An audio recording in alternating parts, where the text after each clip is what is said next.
Well, thank you, Baroness, and good to see everybody. I was privileged to be here last year for the first ARC conference, and delighted to be here for this second one. This speech is one of the greatest critiques of a godless society that I have ever heard, but you're going to have to pay close attention to understand why. Hi, everybody, and welcome back to the channel. This is the Daily Dose of Christ. If a daily dose of the Savior is what you need, you know what to do.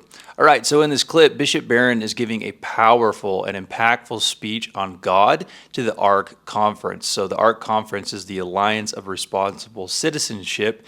It's basically a group of high-end policymakers and politicians.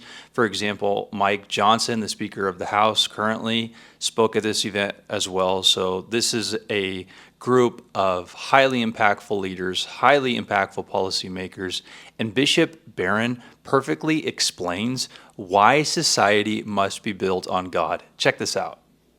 I know I've got 13 minutes to talk to you about God, but I'm going to do it.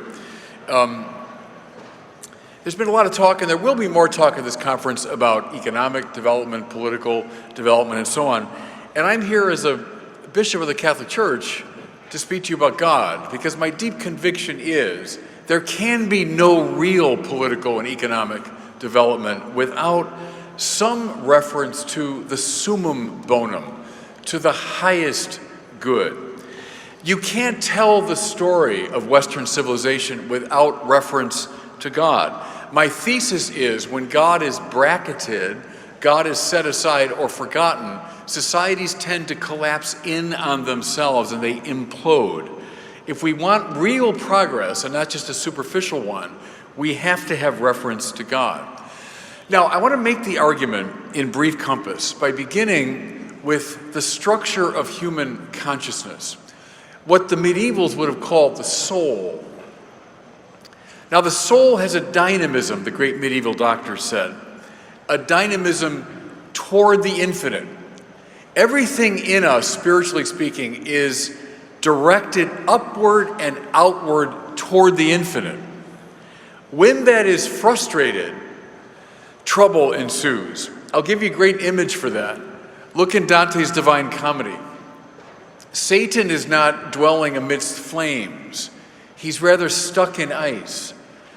In Dante's great image, Satan has these mighty wings. He was once an angel, and the wings are flapping because they're meant to fly, but he's stuck in the ice of his own self-regard and resentment.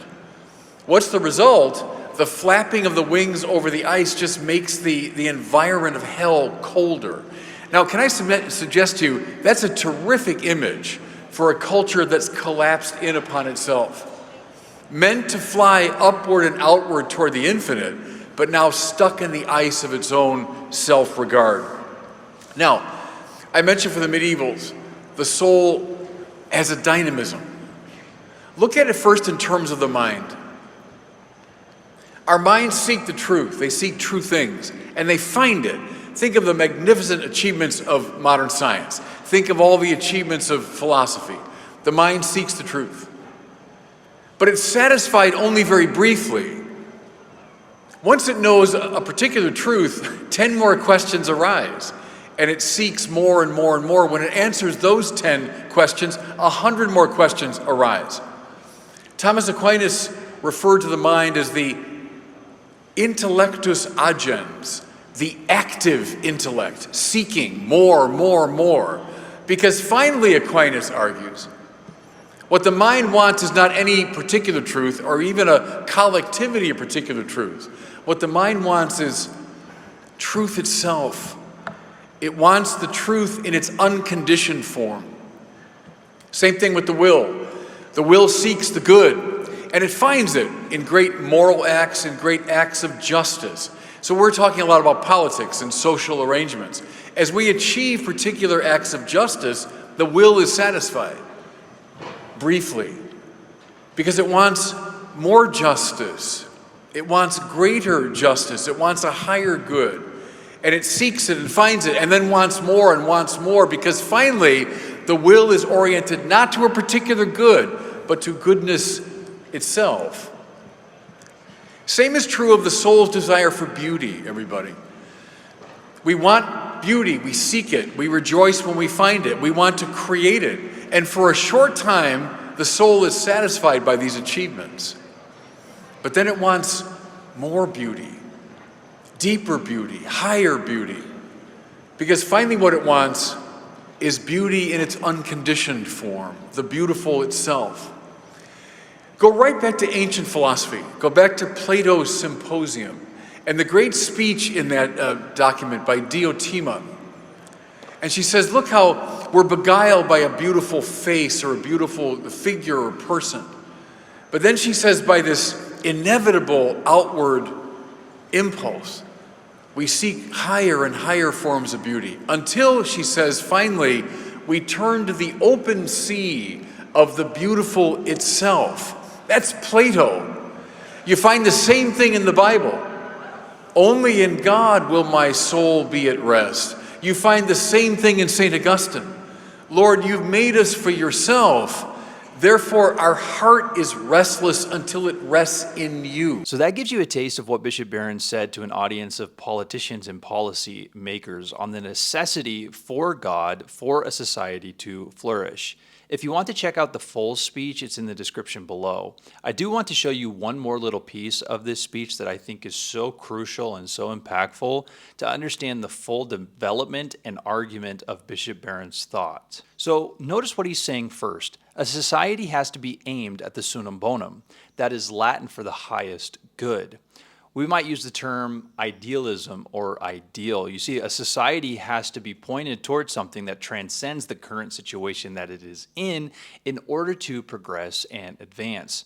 So Barron describes this summum bonum as what is true, good, and as I've shown in other videos, the beautiful. We all long and desire for what is true, what is good, and what is beautiful. And therefore, society, in Bishop Barron's thesis here, is to be aimed at those things, and a society that is not aimed at those things is like the devil in Dante's Inferno, being stuck in the ice, unable to escape its own self-regard, unable to not mellow in its own selfishness. So with this good, true, and beautiful, another key aspect of Bishop Barron's argument is that there is a highest truth, there is a highest beauty, there is a highest good. It's God himself. So all good, all true, all beauty flow from God and ultimately find their culmination and conclusion in God. And of course, the God of the Bible as personified in Jesus Christ, who is the invisible image of the visible God, is that God that Bishop Barron is talking about. And as he said, all of Western society is built upon that fact. Okay. Now pay close attention, because this last clip I think is so important for us to understand kind of the perfect image that Bishop Barron is creating. Let me give you a biblical image as I draw this to a close. First book of Kings, that great story of Elijah and the priests of Baal. Remember, they're up on Mount Carmel, and there's like a duel going on. Elijah says, you know, erect altars to your gods, and you call upon them. I'll erect an altar to God, and we'll see who answers. And so the priests of Baal set up the altars, and they cajole and they beg and they dance, and there's no answer. No fire falls. And finally, at the limit of it, they begin to cut themselves and bleed as they dance around the altars, but no fire falls. What that is, everybody, is the biblical image of idolatry. When we make something in this world absolute, what happens is we turn in destructively upon ourselves.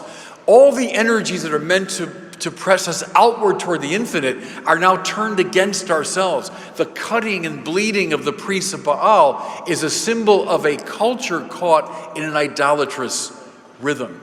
Think of it as Dante's Satan stuck in the ice. When Elijah calls upon God and then the fire falls, it's not just my God's bigger than your God. It's talking about this principle. Don't make something worldly into God. Rather, unleash the powers of the Spirit upward and outward toward the true God. So Bishop Barron starts with creating this beautiful picture of the necessity for a society to transcend, and then he talks about idolatry, and as St. Augustine famously said, idolatry, which is the first and greatest sin, you shall have no other God before me, It really is a sin. It's the greatest sin, and sin is curvatus in se, which in Latin means to be curved in on oneself. Notice how that is the complete contrast to longing for transcendence. Instead of longing for transcendence, human beings are so caved into themselves that they can't even escape themselves.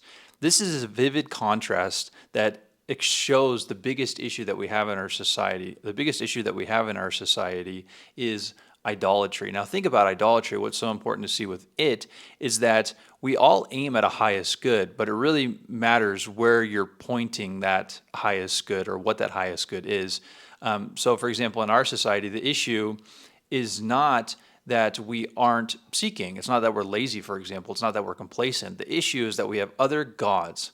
We have other gods other than the one true God that we've made as the highest good. Success, power, fame, sex, whatever it is, you name it.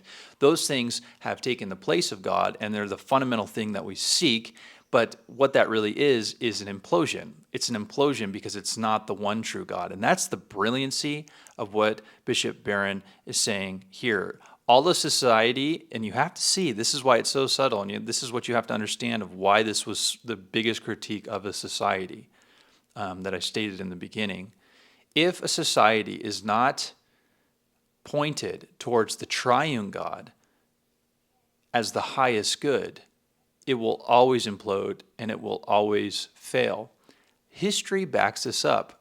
The entirety of Western society is built on the triune God as revealed in Jesus Christ, and pretty much every moral framework, as Bishop Barron said, bracketed in on itself, every society that doesn't submit to this triune God fundamentally creates new gods, brackets itself.